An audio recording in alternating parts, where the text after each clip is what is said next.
A continuación, 1000 hojas.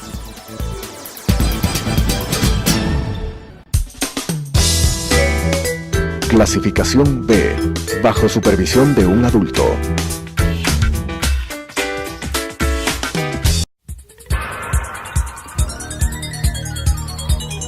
Las opiniones vertidas en este espacio por la producción y dirección del programa son de exclusiva responsabilidad de sus autores y de quienes intervienen en ellos.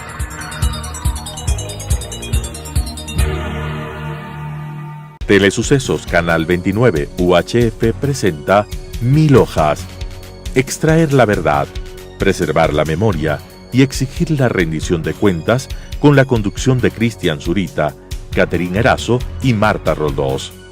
1000 hojas. Amigos televidentes, muy buenas noches. Es un placer saludarles desde 1000 hojas TV aquí en la señal de Telesucesos. Un gusto saludarlos y nos acompaña para este diálogo Marcelo Espinel. Él es director de proyectos de la Fundación Ciudadanía y Desarrollo, una organización de la sociedad civil que se encarga del seguimiento la observación de lo que sucede a nivel de las instituciones estatales, principalmente en la Asamblea Nacional, y ahora lo que de alguna manera está en boga, el Consejo de Participación Ciudadana de Transición. Marcelo, buenas noches. Buenas noches, Cristian, y buenas noches a todos los televidentes. Para mí es un gusto poder estar acá. Nos gustaría empezar señalando o estableciendo lo que sucedió a partir del 28 de febrero, en el que se seleccionó a los nuevos miembros del Consejo de Participación Ciudadana en Transición. De estos siete nuevos miembros, aparentemente 2 serán los que de alguna manera generen las líneas y las políticas de lo que será el trabajo de esta organización. Me refiero, por un lado, la visión de Julio César Trujillo, sí, que tiene un peso fundamental, y de alguna manera las acciones que tenga Javier Zavala Egas como un hombre por demás cercano al correísmo. ¿Cuál es tu primera lectura que tú tienes con respecto a esta selección y a estas 2 visiones que se van a contraponer en el Consejo en Transición? Creo que dentro de la lectura que debemos dar es el hecho inicial de cómo se vio la votación en la Asamblea Nacional. Manuela Gallegos fue rechazada por la Asamblea Nacional y por eso puede ingresar primero Luis Hernández, que era segundo en la terna, y lo mismo sucede con Mariana Alcíbar, de la séptima terna, e ingresa en este caso Miriam Félix. Dentro de esto también es necesario analizar, Julio César Trujillo fue el postulado por Lenín Moreno que más votos obtuvo dentro de la Asamblea Nacional. Como bien mencionas tú, es innegable el peso que puede tener dentro del Consejo, debido a su experiencia, debido a su probidad acumulada durante tantos años. En contraposición a Javier Zavala Egas. Javier Zavala Egas, con 4 votos, logra ingresar a este Consejo Transitorio con 73 votos. Fue el menos votado. Fue el menos votado. Y algo que a nosotros institucionalmente nos llama muchísimo la atención fue el hecho de que, al parecer, él ya demostró en la Asamblea Nacional que no era propietario de acciones en las Islas Vírgenes Británicas, lo cual claramente era un impedimento para que él pueda acceder a cualquier cargo público.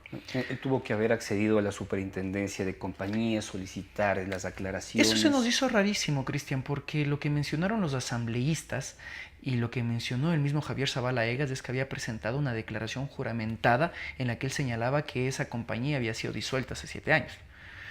Creo yo, y eso no se conoció por parte de la Asamblea Nacional, que el procedimiento correcto era que la superintendencia de compañías entregue una certificación diciendo Javier Zavala Egas no es accionista de una compañía en el extranjero, especialmente en un paraíso fiscal. Hasta el día de ayer la superintendencia de compañías seguía mostrando a Javier Zavala Egas como accionista de esta compañía Hayden Inc. en las Islas Vírgenes. Entonces sí nos llama la atención, nos hace bastante ruido. Y al parecer el choque de fuerzas al respecto de quién presidirá el Consejo Transitorio precisamente recae en esos 2. No podemos olvidar, por ejemplo, que el último tuit, hasta hace 2 o 3 días, enviado por Javier Zavala Egas, era una fotografía de él abrazado a Ricardo Patiño y abrazado al abogado del ex vicepresidente Jorge Glass, y en el tuit indicaba: sí, yo hice campaña por Lenín Moreno. Y mucho cuidado, porque los ecuatorianos se pronunciaron mayoritariamente en integrar un Consejo de Participación Ciudadana independiente de cualquier partido político, más aún si es del oficialismo. ¿Cómo ves tú las próximas acciones del Consejo de Participación Ciudadana? Por un lado, posiblemente tengamos a un Julio César Trujillo muy encaminado a establecer líneas para conocer qué sucedió en estos 10 años, y por otro lado, acciones que de alguna manera ya ha evidenciado Zabala Egas, señalando que no hay que hacer una cacería de brujas. Creo que dentro de ese análisis me preocupa mucho que se pretenda, en el poco tiempo que tienen, analizar a todas las autoridades de control que podría designar este Consejo Transitorio, que podría evaluar y destituir.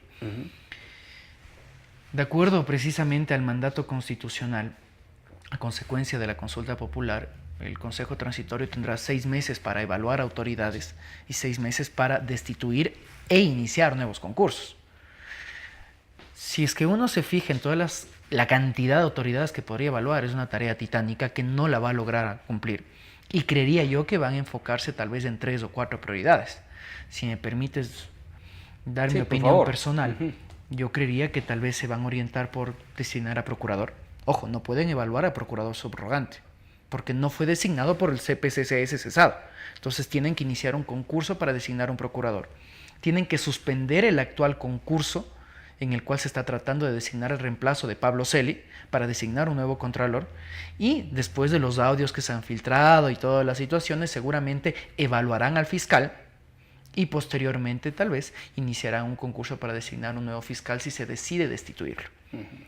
Creería yo que con estas 3 prioridades básicas del Consejo de Transición se podría completar este año, porque el proceso es largo. Sería muy peligroso, considerando que el mismo Consejo de Transición debe emitir la normativa para evaluar y destituir, se realicen procesos de evaluación de autoridades extremadamente expeditos sin garantizar el debido proceso y sin garantizar la impugnación que fue el mandato ciudadano, y que de una u otra manera trata de apegarse a normativa internacional. Entonces, sí es peligroso que a través de normas discrecionales aprobadas por este Consejo de Transición suceda lo que dice el doctor Egas, que se convierte en una cacería de brujas para tratar de deshacernos de quien nos puede resultar molestos y asegurar más gobernabilidad por el tiempo que le resta a Lenín Moreno. Es decir, aparentemente va a existir un consenso de hacer las cosas bajo el debido proceso, y eso llevará aproximadamente un año. Así es el tiempo que le da la ley. Porque si es que no, se extendería más allá de las siguientes elecciones para gobiernos locales, y el Consejo de Transición ya no duraría precisamente el mandato constitucional. Ahora, a tu criterio, ¿crees que el primer paso que debe dar el Consejo de Participación Transitorio es evaluar la situación del fiscal general del Estado, Carlos Vaca Mancheno? Creo que es primordial empezar por ese punto, y el hecho de que los ecuatorianos hayamos podido escuchar este audio en el cual claramente se habla del interés del presidente de la Asamblea Nacional de poder deshacerse de este fiscal, y que a consecuencia de eso el presidente de la Asamblea Nacional, que fue parte de los últimos 10 años del gobierno, mencione que el fiscal fue designado a dedo. Y cuando muchos periodistas de investigación denunciaron que precisamente Carlos Vaca Mancheno era ex asesor de Rafael Correa, se empiezan a atar cabos. Y uno debería empezar a analizar, bueno, veamos si es que realmente Carlos Vaca Mancheno obtuvo la calificación que obtuvo debido a sus méritos y no tal vez por un compadrazgo con el expresidente de la República. Recordando precisamente que el anterior Consejo de Participación Ciudadana se caracterizó por tener gente cercana al oficialismo. Para garantizar y para promover mayor estabilidad democrática es necesario empezar a definir cuál es la situación del fiscal. Existe este informe de Contraloría en el cual se señala que al parecer hubo peculado dentro de la comisión del 30S y que el informe adicionalmente fue amañado.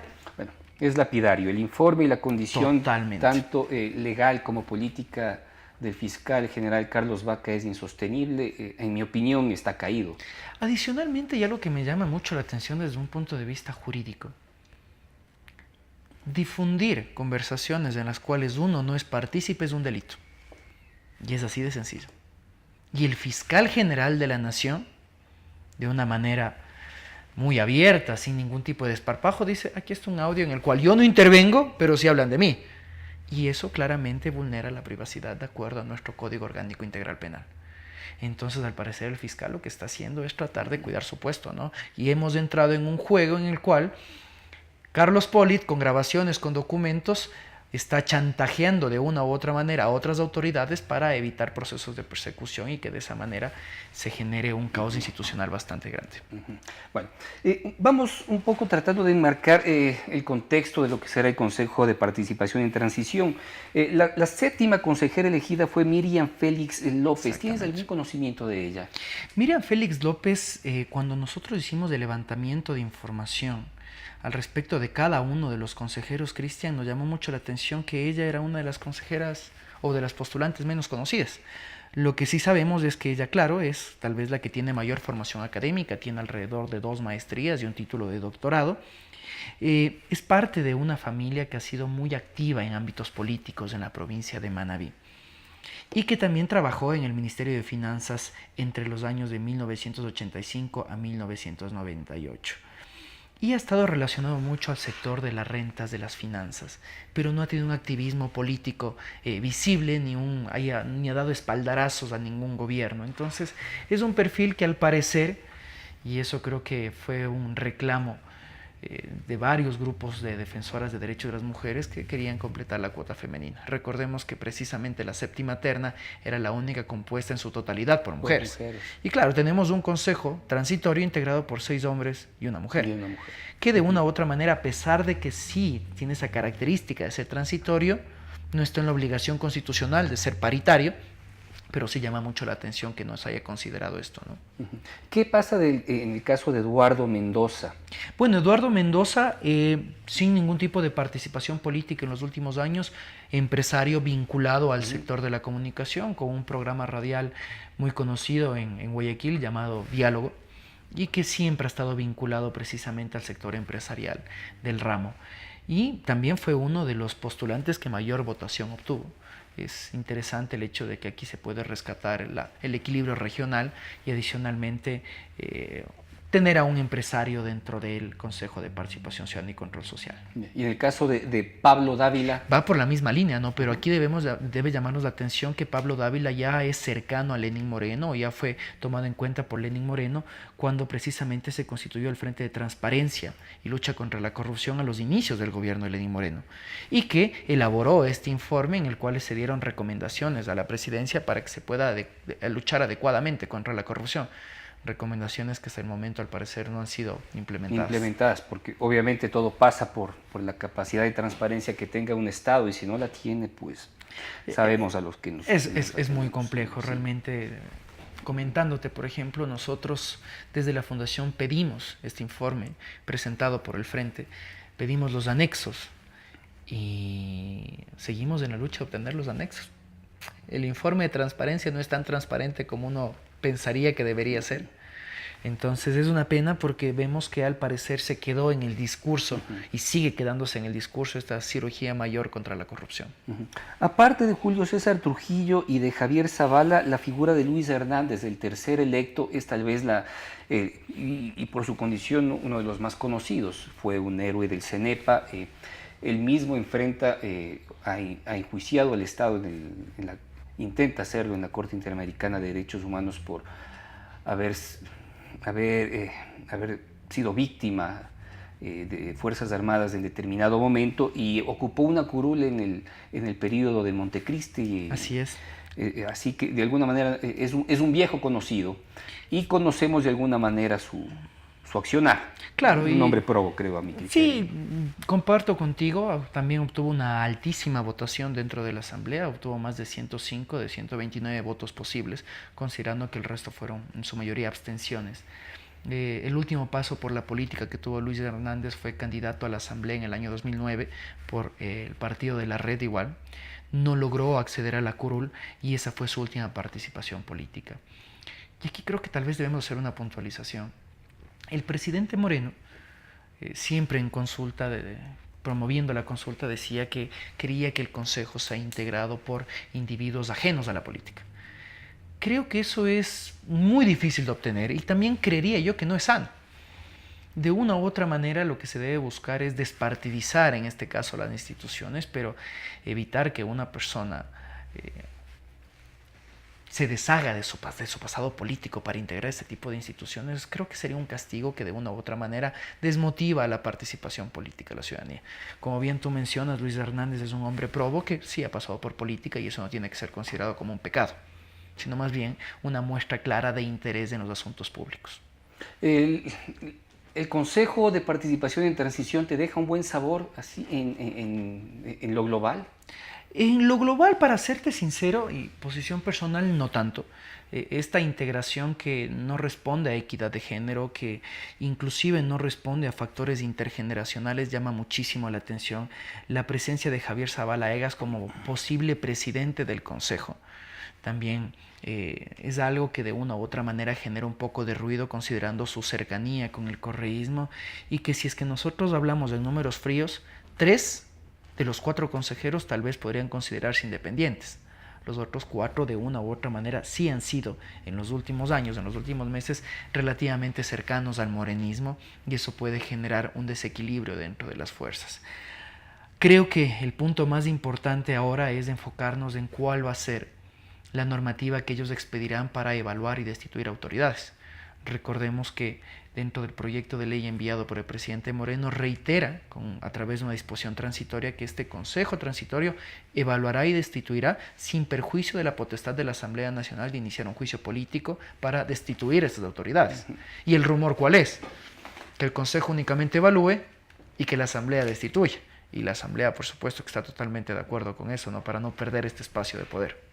Que le interesaría y que sabemos cómo terminaría. Pero en términos reales y concretos, Marcelo, ¿qué tiempo le puede llevar al Consejo de Participación en Transición expedir esta norma para poder evaluar y destituir a los funcionarios elegidos para las entidades de control? Yo creo que solo debemos hacer un ejercicio sencillo de retrospectiva al respecto del primer Consejo de Transición, el que se creó inmediatamente después de aprobada la consulta, que duró igual un año y que más de 6 meses se demoraron en aprobar su normativa interna. Porque las discusiones eran demasiado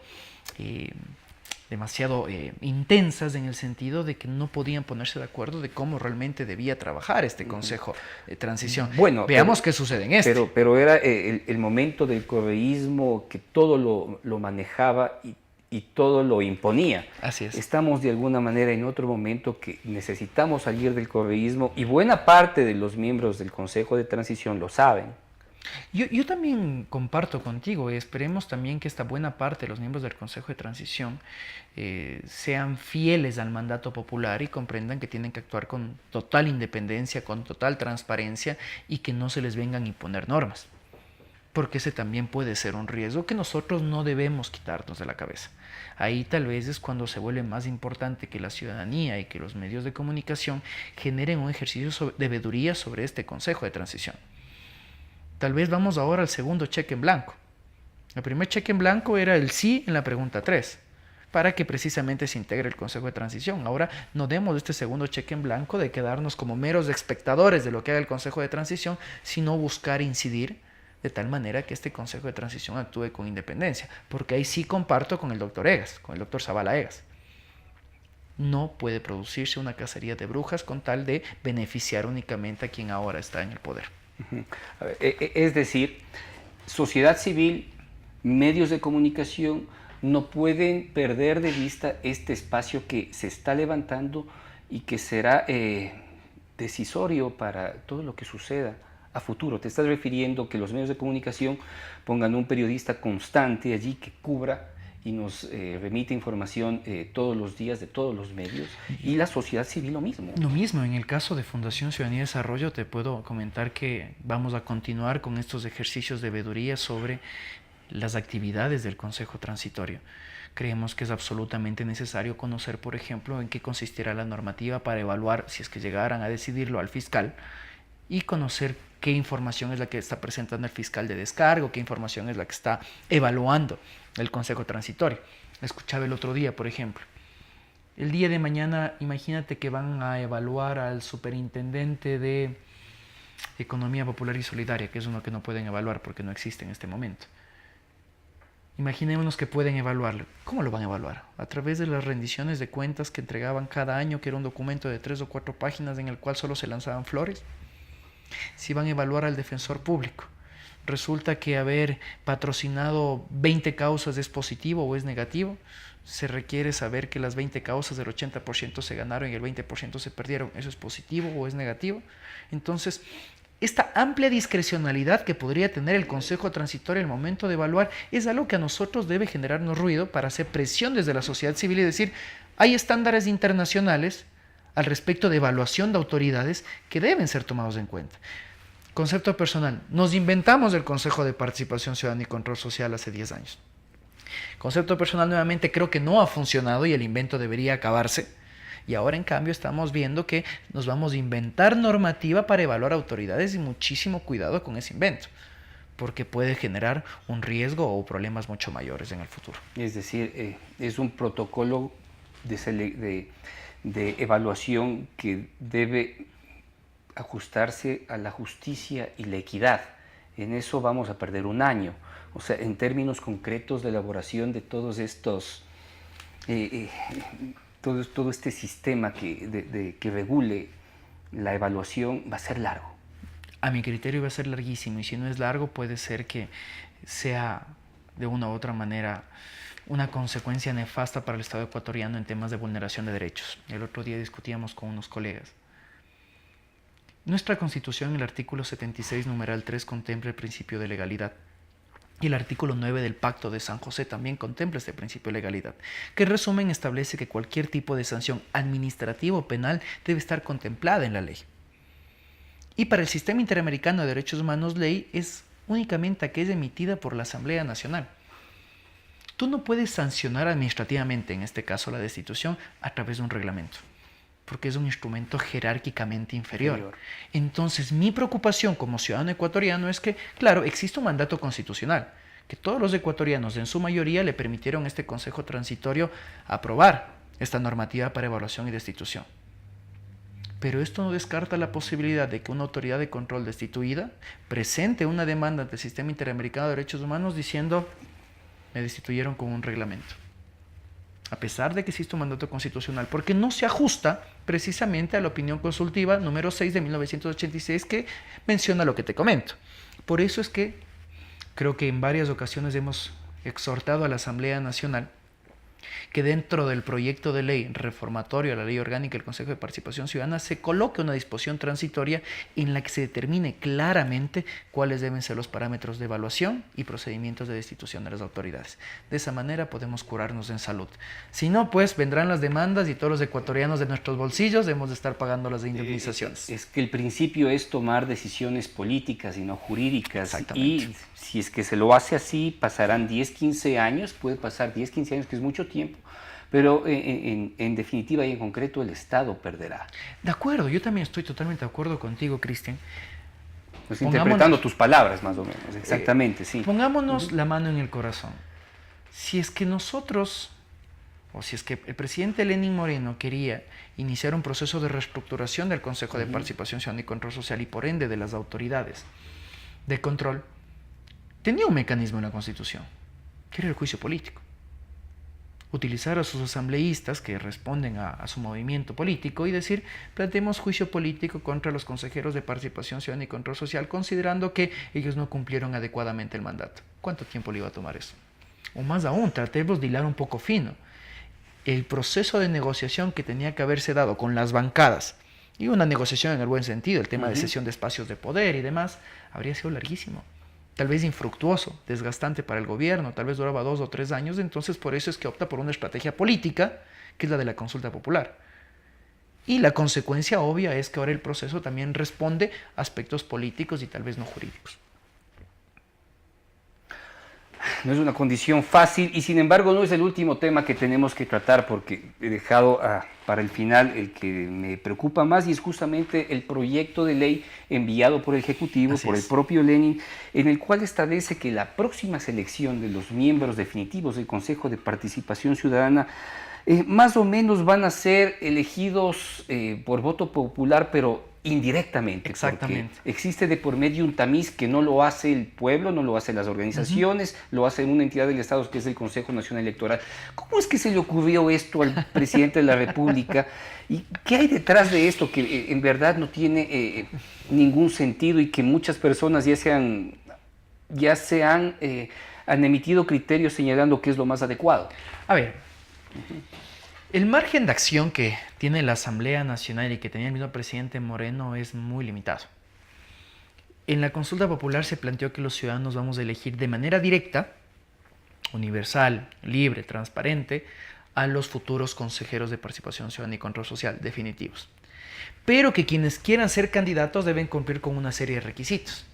Entonces, Lenin Moreno nos está planteando un mecanismo de elección directa e indirecta, porque es un invento rarísimo que nosotros no le encontramos aún la lógica, pero que si es que uno se pone a estudiar a fondo este anexo, dices, ok, imagínate que todo el mundo puede ser candidato, que no existe un filtro previo. ¿Quién comprueba que cumpla con los requisitos de trayectoria en participación ciudadana, control social, compromiso cívico y defensa del interés general? Que es lo que colocaron en la consulta. Entonces estás en la obligación de establecer un mecanismo de preselección, una especie de filtro que diga, ok, usted sí puede ser candidato, pero primero tengo que verificar que usted cumpla con estos requisitos. Y ahí entramos al primer problema, antes de hablar de quién puede ser el mecanismo de preselección. ¿Cómo mides tú una alta trayectoria en participación ciudadana? ¿Cómo mides tú un alto compromiso cívico y defensa del interés general? Pongamos dos ejemplos. Hasta la semana pasada, expresidenta del Consejo de Participación Ciudadana, Raquel González, cuando ella postuló para ser consejera, presentó un certificado en el que decía que había capacitado a un grupo de ciudadanos en las normas contenidas en el Código Orgánico Integral Penal y que esta capacitación la había realizado en el año 2008. Y el certificado fue avalizado. ¿Cuándo se aprobó el Código Orgánico Integral Penal? En el año 2013. Entonces, el día de mañana, un grupo de ciudadanos o un ciudadano quiere ser candidato a consejero y le dirá al amigo, al vecino y al compadre, hermanito, ayúdame con certificados, que yo soy el ciudadano modelo del barrio, de que yo ayudé a construir X, Y, Z cosa. Entonces, tratar de evaluar qué es este compromiso cívico y esta defensa del interés general también es compleja. Otro ejemplo dentro de esto. El día de mañana un activista de derechos LGBTI quiere ser candidato al Consejo de Participación Ciudadana y Control Social. Y su activismo se basa en la defensa y promoción del matrimonio igualitario. Y resulta que es impugnada su candidatura, porque viene un grupo de defensores de la familia tradicional y dicen, no señor, usted no está defendiendo el interés general, usted está defendiendo los derechos de un colectivo minúsculo en el país. Entonces tienes estándares demasiado amplios. ¿Cuál es la solución? Tenemos apenas ya pocos segundos para terminar esa charla. Bueno, creo que debemos partir de lo siguiente, mi estimado Cristian. Lo que propone el presidente Moreno es un copia y calca del sistema de elección de jueces de Bolivia. ¿Y el resultado de eso cuál fue? 500 postulantes llegaron a la Asamblea Nacional, de los cuales fueron sometidos todos a votación después de entrevistas y demás. Y resultaron electos alrededor de 50 que pasaron a ser sometidos a votación de los ciudadanos. El 65% de los votos de los ciudadanos estaban dominados por el nulo y el blanco, porque los ciudadanos no comprendieron por quién estaban votando y únicamente entendieron que era una manera de aprobar o rechazar la gestión del gobierno central. Cuidado, independientemente de quién sea el filtro, la Asamblea Nacional, el Consejo Nacional Electoral, las organizaciones sociales, cuidado y los ciudadanos no saben por quién están votando. Más aún, cuando en el proyecto de ley propuesto por Moreno señala que los candidatos podrán ser conocidos por la ciudadanía en, al parecer, spots publicitarios difundidos de manera equitativa en el cual el ciudadano podrá conocer su perfil y su propuesta. Vamos a caer en un populismo cívico en el cual Pepito Pérez, candidato, va a ofrecer cualquier cosa con tal de obtener el voto, cuando claramente están definidos sus atribuciones en la Constitución. Marcelo, qué pena, se nos ha acabado el tiempo y creo que debemos encontrar un nuevo espacio solo para tratar este último Encantado de la vida, espacio que en verdad es extremadamente preocupante, pero bueno, creemos que hay tiempo. Marcelo, de Fundación Ciudadanía y Desarrollo, muchas gracias. Amigos televidentes, gracias por acompañarnos una noche más a través de Telesucesos.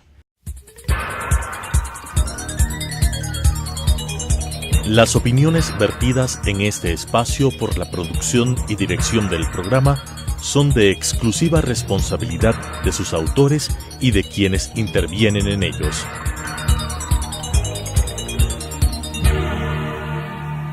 Telesucesos Canal 29 UHF presentó 1000 hojas. Extraer la verdad, preservar la memoria y exigir la rendición de cuentas, con la conducción de Cristian Zurita, Catherine Erazo y Marta Roldós. 1000 hojas.